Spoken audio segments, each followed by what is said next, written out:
जैसा कि आप कुछ पार्ट फिजिक्स का प्रकाश का परावर्तन लेसन से पढ़ चुके हैं, आज आपको हम प्रकाश का परावर्तन पढ़ाने जा रहे हैं। प्रकाश का परावर्तन, प्रकाश का परावर्तन यानी reflection of light, reflection of light. प्रकाश क्या है? जब प्रकाश की किरणें किसी चिकने तल से टकराती हैं, ध्यान देना है आपको, कोई चिकना तल है, एक माध्यम से चलकर प्रकाश की किरणें दूसरे माध्यम में चिकने तल से टकराती हैं, तो क्या होता है, टकराने के बाद प्रकाश की अधिकांश किरणें उसी माध्यम में वापस आ जाती है, यानी प्रथम माध्यम में वापस आ जाती हैं। इस क्रिया को प्रकाश का परावर्तन कहते हैं। देखिए, जब प्रकाश की किरणें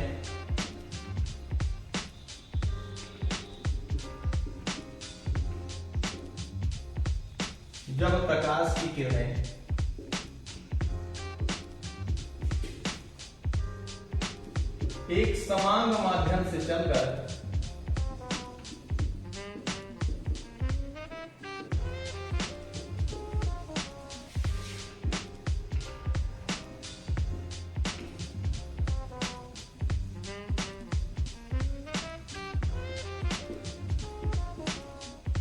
किसी चिकने तल से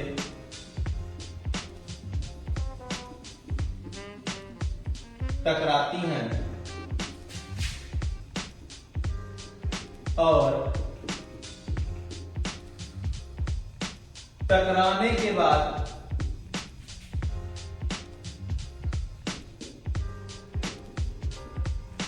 किरणों का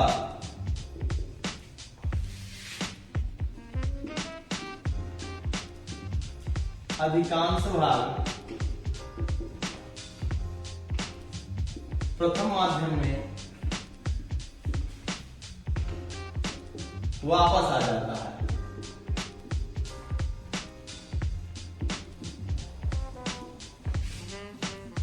टकराने के बाद किरणों का अधिकांश भाग प्रथम माध्यम में वापस आ जाता है। तो इस क्रिया को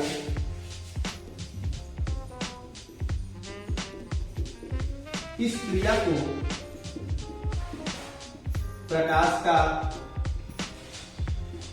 परावर्तन कहते हैं। इस क्रिया को प्रकाश का परावर्तन कहते हैं। आप देखते हैं एक चित्र है, चित्र के माध्यम से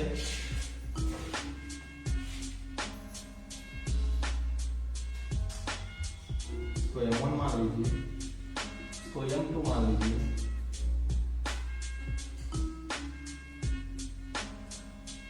कोई किरण यहां से, इसको बिंदु ए मान लीजिए, बिंदु ए से आती है बिंदु बी पर, आकर टकराती है, टकराने के बाद फिर इस दिशा में निकल जाती है। इसको हम सी मान लें।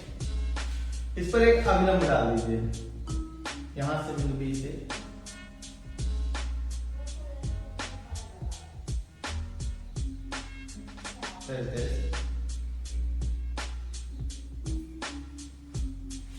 इसको कुछ मान लिया जाए M1 M2 A B C और इसको मान लीजिए आप D।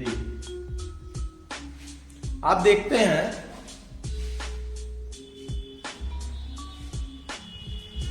चित्र में देखते हैं प्रकाश जिस तल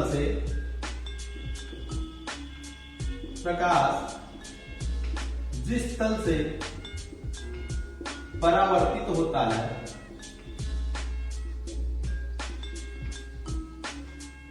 उसे परावर्तक तल कहते हैं।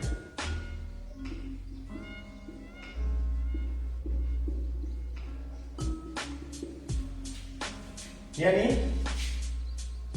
चित्र आप देखिए, M1 M2 एक दर्पण है, यहां पर एक बिंदु B है, बिंदु A से कोई प्रकाश की किरण आती है, बिंदु B यानी दर्पण के तल B से टकराती है और टकराने के बाद फिर परावर्तित हो जाती है इसी की तरफ।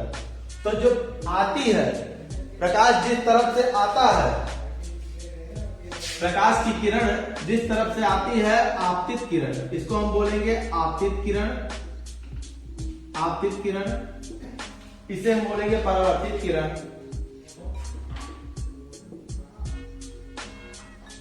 परावर्तित किरण। बिंदु डी को हम अभिलंब बोलेंगे, अभिलंब। यहां ध्यान दीजिएगा आप, ए बी और यमोन के बीच ध्यान दीजिएगा,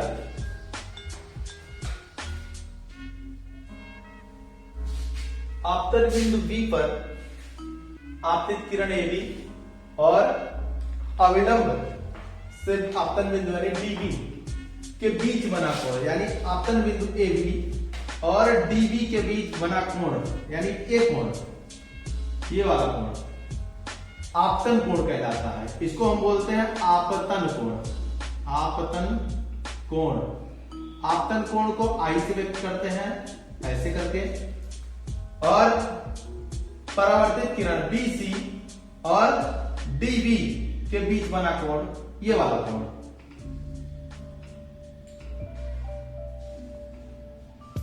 परावर्तन कोण, परावर्तन कोण यानी कोणाल कहते हैं। अब ध्यान दीजिएगा, AB तथा DB के बीच बना कोण आपतन कोण और BC परावर्तित किरण BC और DB के बीच बना कोण परावर्तन कोण कहते हैं। आपतन कोण को कोण I से और परावर्तन कोण को कोण R से व्यक्त किया जाता है, यानी कोण R को कहेंगे हम परावर्तन कोण, परावर्तन कोण। ध्यान दीजिएगा, कोण R को और कोण I को कहेंगे आपतन कोण, आपतन कोण। एक चीज और ध्यान दीजिएगा बेटा,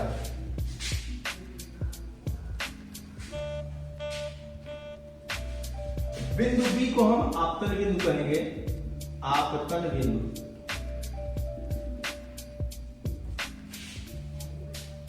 इसके बाद हम आपको प्रकाश के परावर्तन का नियम बता रहे हैं। इसी चित्र से आप ध्यान दीजिएगा, ये आपतन बिंदु है, आपतित किरण, परावर्तित किरण और आपतन बिंदु तीनों एक ही तल में है।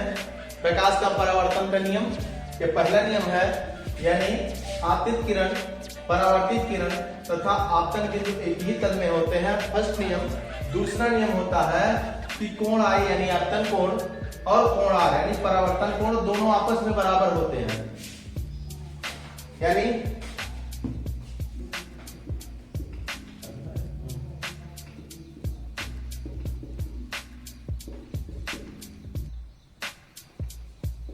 प्रकाश के परावर्तन के नियम। प्रकाश के परावर्तन के दो नियम हैं। परावर्तन, प्रकाश के परावर्तन के दो नियम हैं। पहला आप ध्यान दीजिएगा, अभी मैंने आपसे बताया पहले प्रकाश का परावर्तन में जब हमने पढ़ाया आपको कि आपतित किरण, आपतन बिंदु, ध्यान दीजिएगा, आपतित किरण, परावर्तित किरण और अभिलंब, बिंदु डी को अभिलंब कहेंगे।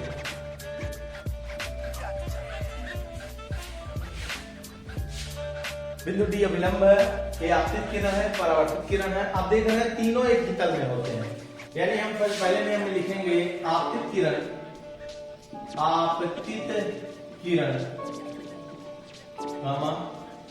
परावर्तित किरण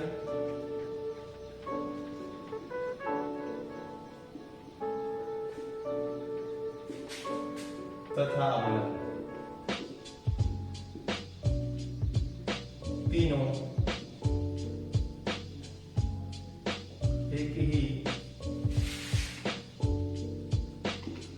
तल में होते हैं। दूसरा नियम है आपतन कोण I और परावर्तन कोण R दोनों आपस में बराबर होते हैं। आपतन कोण, परावर्तन कोण के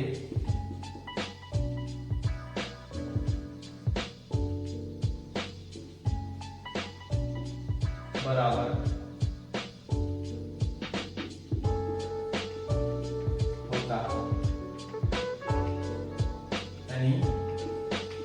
I बराबर कोण R के। आगे है, बोलिए थोड़ा।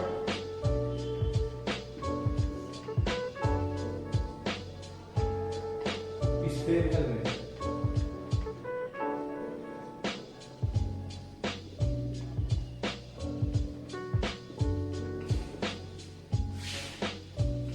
ध्यान दीजिएगा, बोलिए दर्पण क्या है।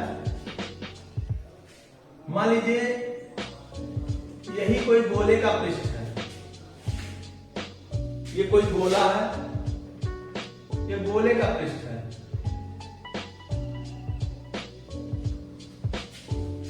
इसमें सबसे पहले ध्यान दीजिएगा, कांच के खोखले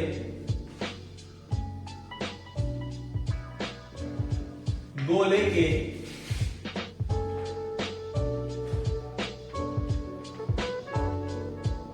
पृष्ठ के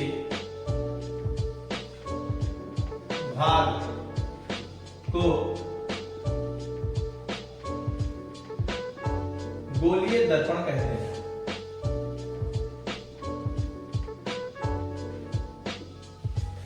ये कोई गोला है, कांच के खोखले गोले के, ये गोले के पृष्ठ के भाग को गोलीय दर्पण कहते हैं। इसमें एक दबा हुआ तल है, एक उभरा हुआ तल है। ये दबा हुआ तल है, ये उभरा हुआ तल है। ये उभरा हुआ तल है और यह दबा हुआ तल। ये दबा हुआ तल और ये है उभरा हुआ तल। उभरा तल, दबे हुए तल को अवतल दर्पण, अवतल, और उभरे हुए तल को उत्तल दर्पण कहते हैं। दबा हुआ तल अवतल और उभरा हुआ तल उत्तल दर्पण कहलाता है। ध्यान दीजिएगा,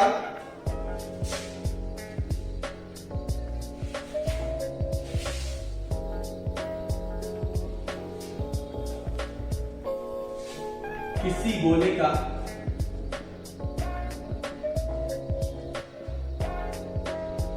पृष्ठ,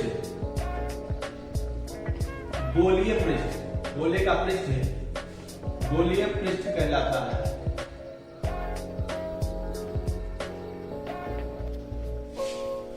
यहां आप देख रहे हैं दबा हुआ तल और उभरा हुआ तल दोनों गोलीय है।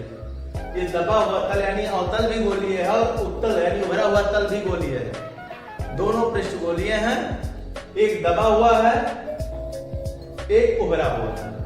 ठीक है,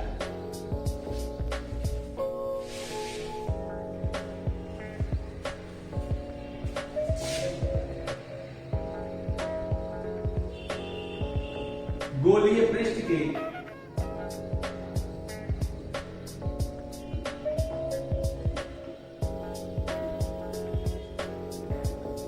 दबे हुए तल को दबा हुआ अवतल तथा उभरे हुए, ये उभरा हुआ है, उभरे हुए तल को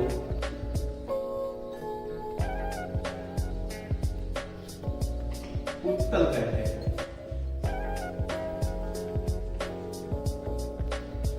गोलीय दर्पण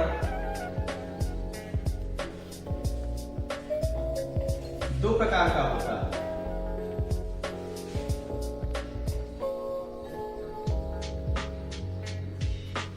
नंबर 1 अवतल दर्पण, नंबर 2 उत्तल दर्पण। अब इसमें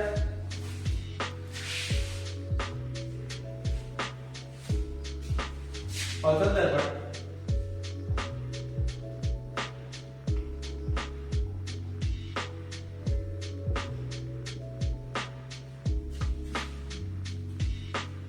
क्या लीजिएगा,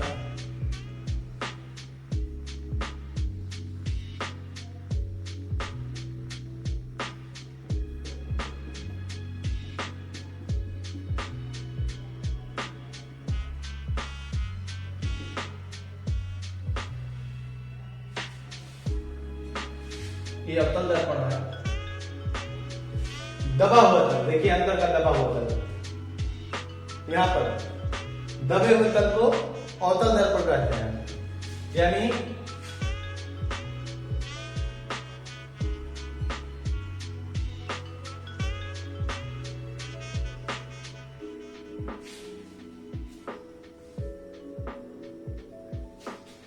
यदि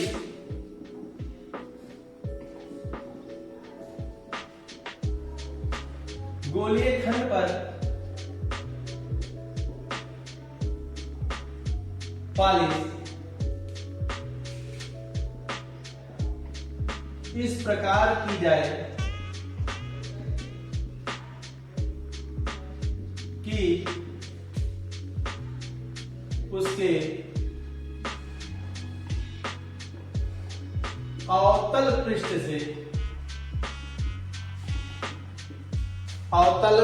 से प्रकाश का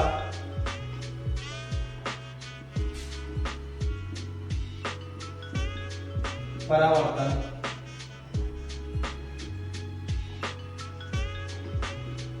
हो तो उसे अवतल दर्पण कहते हैं।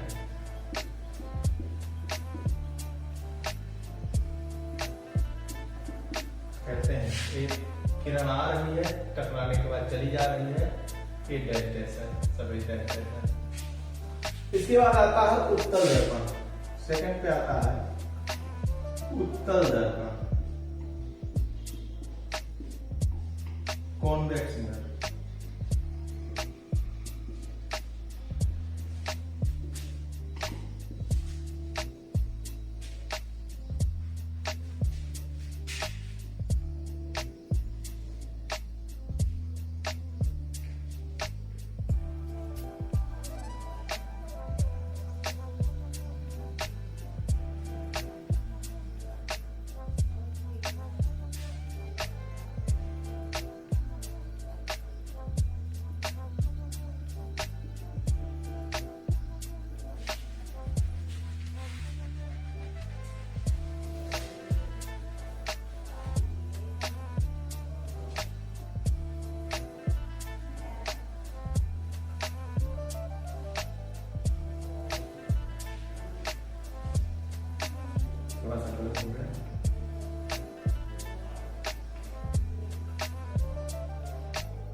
इसमें ध्यान दीजिएगा, पिछले में बताए थे दबा हुआ तल है, लेकिन इसमें आप देख रहे हैं उभरा हुआ तल। ये जो चित्र है ये बाहरी तल, ये उभरा हुआ है, और ये दबा हुआ तल है। जिस तरफ से कलई दिख रही है ये अंदर वाला दबा हुआ तल है और बाहर वाला उभरा हुआ तल है। यानी यदि गोलीय पृष्ठ पर, गोलीय खंड बोलेंगे बेटा, गोलीय खंड पर पालिश इस प्रकार की जाए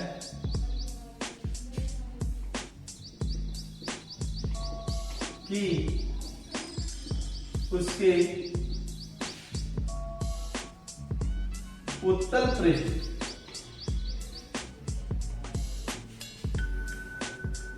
से प्रकाश का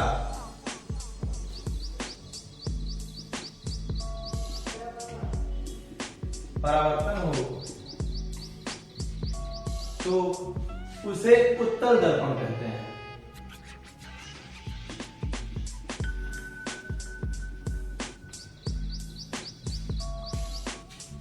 एक ही चीज आपको ध्यान देना है कि यदि दबे हुए तल से प्रकाश का परावर्तन हो रहा है तो अवतल दर्पण, और यदि उभरे हुए तल से प्रकाश का परावर्तन हो रहा है तो उत्तल दर्पण होता है। ठीक है,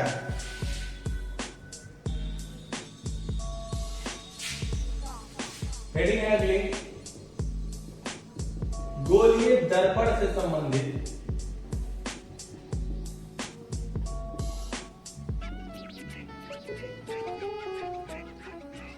परिभाषाएं।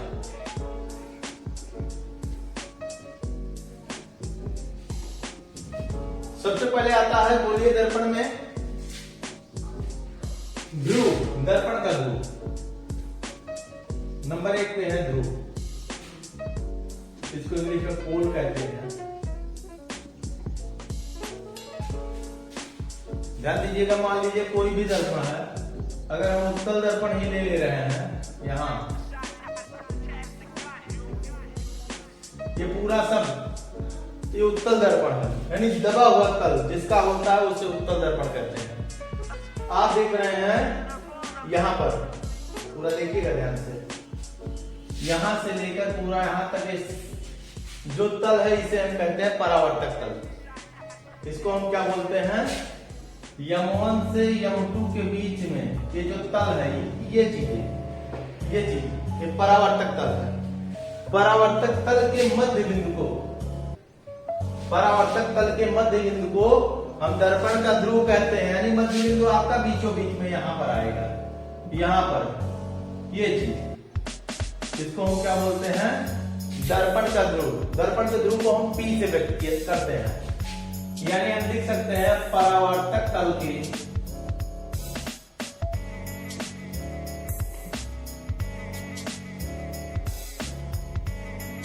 मध्य बिंदु को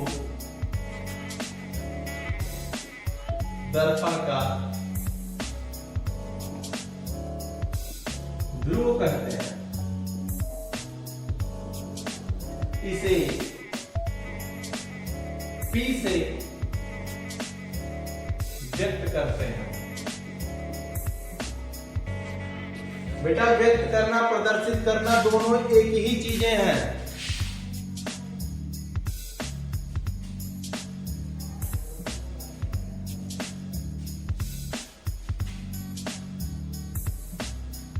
इसके बाद है दूसरे नंबर पे वक्रता केंद्र।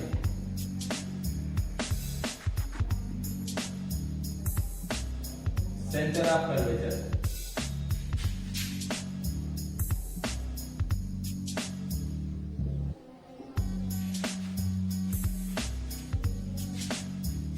आप ध्यान दीजिए, यदि हम कोई गोला बना रहे हैं, जैसे मान लीजिए गोला प्रकार आप ले लीजिए, गोला प्रकार लेते हैं, गोला इस तरीके से बना रहे हैं, इस तरीके से गोला बनाते हैं। इसी को मान लीजिए, थोड़ा सा गोला प्रकार मान लीजिए, इस तरीके से अगर हम गोला बना रहे हैं, इसमें नहीं आ रहा है, इस तरीके से, तो जहां पर हम मध्य बिंदु जहां पर हम रख रहे हैं इसको अंगूठा, इसको बोलते हैं केंद्र। ये मान लीजिए यही बिंदु है, तो इसको सेंटर बोलेंगे, केंद्र, तभी तो हम गोला बनाएंगे। तो जब हम गोला बना रहे हैं, जिस बिंदु को हम केंद्र मानकर किसी भी त्रिज्या से कोई गोला खींचते हैं, हाँ, तो जो बिंदु होता है उसे हम वक्रता केंद्र कहते हैं, यानी गोलीय दर्पण के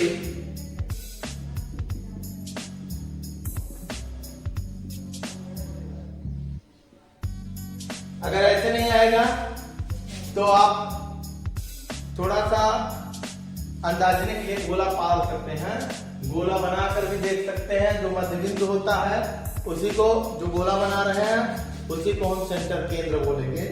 यानी गोलीय दर्पण जिस खोखले गोले के गोलीय दर्पण जिस खोखले गोले के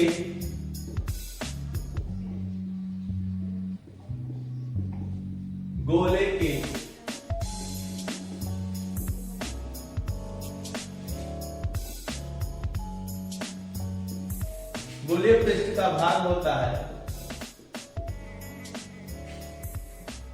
गोलीय पृष्ठ का भाग होता है, उसके केंद्र को दर्पण का वक्रता केंद्र कहते हैं।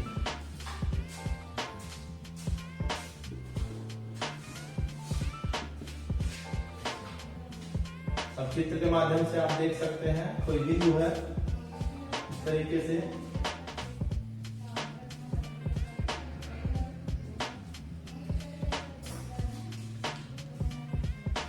यहां कोई सेंटर ले लीजिए, आप देखते हैं, मान लीजिए यहां से किसी त्रिज्या से कोई चाप लगा रहे हैं हम, ऐसे करके, यानी इस तरीके से लगाए, तब ये जो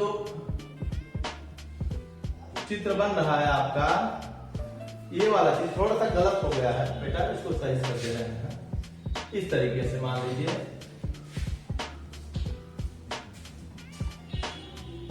ये दर्पण का ध्रुव P है, पोल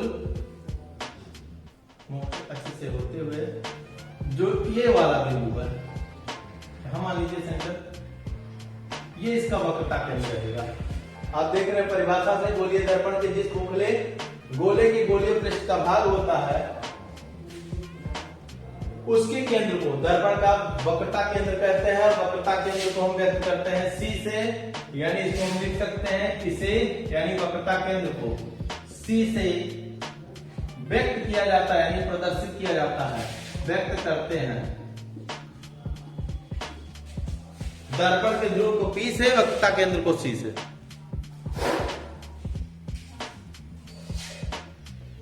वक्रता त्रिज्या,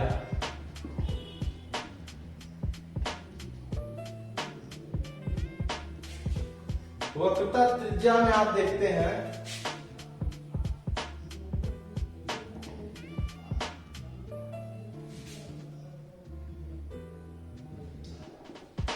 गोलीय दर्पण जिस खोखले गोले का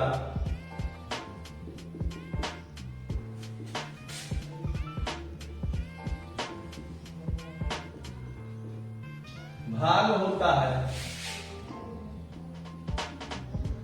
उसकी त्रिज्या को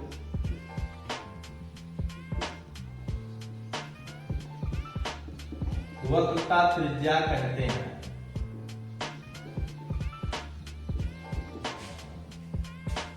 इसे R से व्यक्त किया जाता है।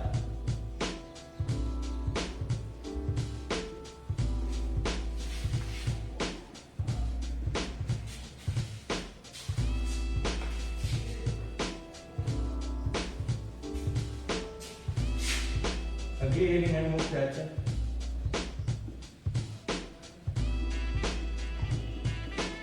Principal axis.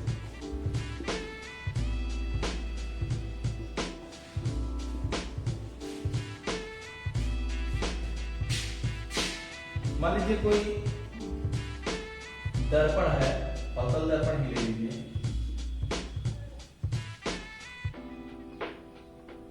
परावर्तक तल का मध्य बिंदु ये बिंदु P, यानी दर्पण का ध्रुव है, ये बिंदु P है, दर्पण का ध्रुव। यहां पर कोई बिंदु C है जिसे वक्रता केंद्र कहते हैं।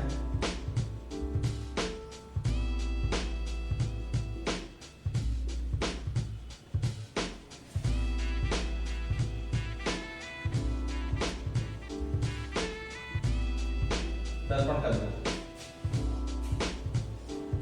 आप देख रहे हैं। मुख्य अक्ष क्या है? मुख्य अक्ष में देख रहे हैं जो चित्र बनाए हैं, दर्पण का ध्रुव और वक्रता केंद्र से पता चल रहा है, यानी दर्पण के ध्रुव और वक्रता केंद्र से होकर जाने वाली रेखा, दर्पण का ध्रुव और वक्रता केंद्र C से होकर जाने वाली रेखा, मतलब ये वाली रेखा PC जिसको हम बोल सकते हैं। बिंदु P यहां, P को दर्पण का ध्रुव कहेंगे, बिंदु C यहां वक्रता केंद्र कहेंगे, यानी दर्पण के ध्रुव से वक्रता केंद्र की ओर, वक्रता केंद्र से होकर जाने वाली रेखा को मुख्य अक्ष कहते हैं। हम लिख सकते हैं दर्पण के ध्रुव, दर्पण के ध्रुव P से होकर जाने वाली रेखा को, दर्पण के ध्रुव P से होकर बेटा थोड़ा सा गलत हुआ है, दर्पण के ध्रुव P से वक्रता केंद्र की ओर, वक्रता केंद्र की ओर जाने वाली रेखा को रेखा को